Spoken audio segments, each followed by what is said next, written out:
Alors bonjour tout le monde, aujourd'hui on se retrouve pour une vidéo config. Donc dans cette vidéo, je vais vous proposer un PC à environ 600 € qui va vous permettre de faire tourner tous les nouveaux jeux en 1080p en ultra. Donc voilà, sans plus attendre, nous allons commencer avec le processeur. Donc voilà, comme d'habitude, c'est un gros FX 6300 6 cœurs de chez AMD 3.5 GHz.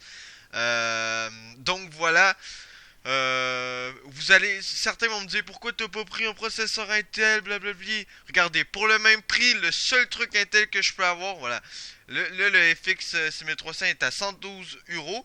Pour le Intel le plus proche, se situe à 125 € et c'est le i3 4150. Et si vous regardez les benchmarks, voilà, le FX 6300 a un average de passmark de 6347 et le i3 a 4903. Donc ici une énorme différence. Et si on regarde aussi, ici ça dit le, comment dire, le ratio prix-performance, on voit que le FX 6300 est au top. Et si on regarde le i3, voilà, il est pas, voilà, il a presque la moitié du FX 6300 du ratio quoi. Donc c'est vraiment le FX 6300, c'est vraiment un meilleur choix. Aussi, il est 6 cœurs au lieu d'être 2 cœurs, ce qui est un gros avantage niveau gaming, hein, parce que maintenant les jeux, ils ont besoin, ils sont optimisés pour rouler avec plus que 2 cœurs. Donc voilà, le FX 6300 voilà est large mieux. Ensuite, je vous ai pris voilà une petite carte mère qui va vous permettre de bien l'osser si vous avez envie. Donc osser, pour ceux qui savent pas ce que ça veut dire overclocker. Donc augmenter la vitesse de son processeur en augmentant le voltage. Voilà, c'est pas tout le monde qui fait ça, mais moi je le conseille fortement parce que les processeurs AMD, voilà, ils sont faits pour ça. Tandis que le i3, vous pouvez pas l'overclocker. Les i3 sont bloqués. Donc ça, c'est un autre gros avantage aussi au niveau du FX. Voilà une petite carte mère bien sympa qui va vous permettre, voilà, de bien overclocker votre processeur. Ensuite, pour la RAM, je vous ai pris voilà 8 GB de RAM, donc 2x4 GB de chez Crucial, donc voilà une bonne marque, à 1600 MHz. Voilà, ce qui est super bien. Ensuite, pour la carte graphique, certains vont me dire what? Voilà, je vous ai pris une R9 380. Donc j'entends déjà les petits gens dire pourquoi t'as pas pris une GTX 960, c'est beaucoup mieux. Alors là, je vais vous faire changer d'avis les gens. Déjà, je vous ai pris voilà la R9 380 4 GB, donc qui est moins cher qu'une GTX 2 GB, qu'une GTX 960 2 GB. Donc voilà, la 4 GB moins cher que la 2 GB, ce qui est totalement énorme. Parce que dans les jeux récents, vous avez vraiment besoin de plus que 2 GB. Pourquoi je sais ça? Parce que moi-même, j'ai une carte graphique 2 GB de VRAM.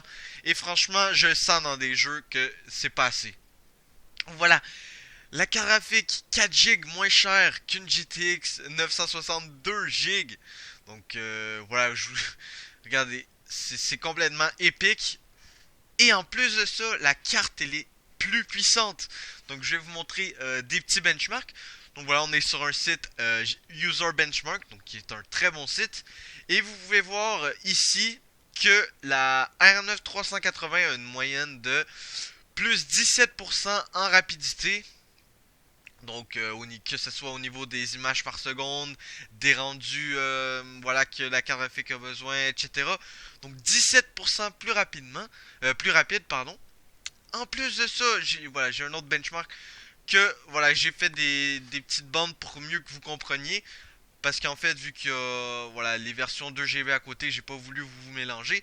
Donc voilà, j'ai l'encadré rouge, c'est la R9 384 GB et l'encadré vert, la GTX 964 GB.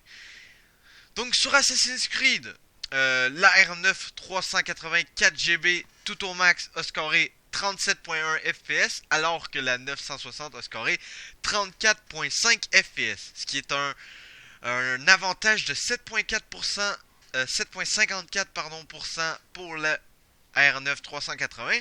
Ensuite, Battlefield 4. Voilà, Ultra en 1080p 47.8 FPS, tandis que la GTX 960 score 47.6 FPS. Bon, c'est un petit changement, mais c'est toujours mieux, hein. En plus, c'est moins cher.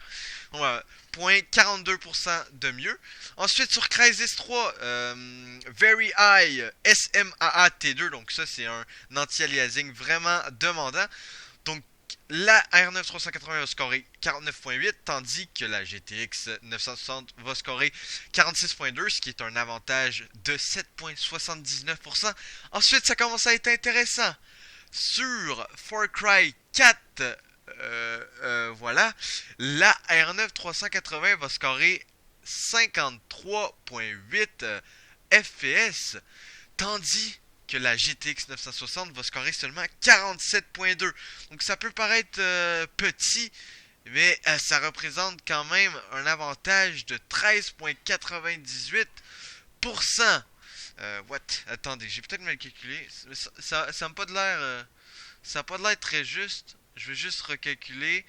53.8 divisé par 47.2. Ah bah oui, c'est très bon. Vous faites x100 et vous enlevez 100. Donc oui, c'est bel et bien 13.98% de plus pour la carte AMD. Ensuite de ça, là, ça commence vraiment à être épique.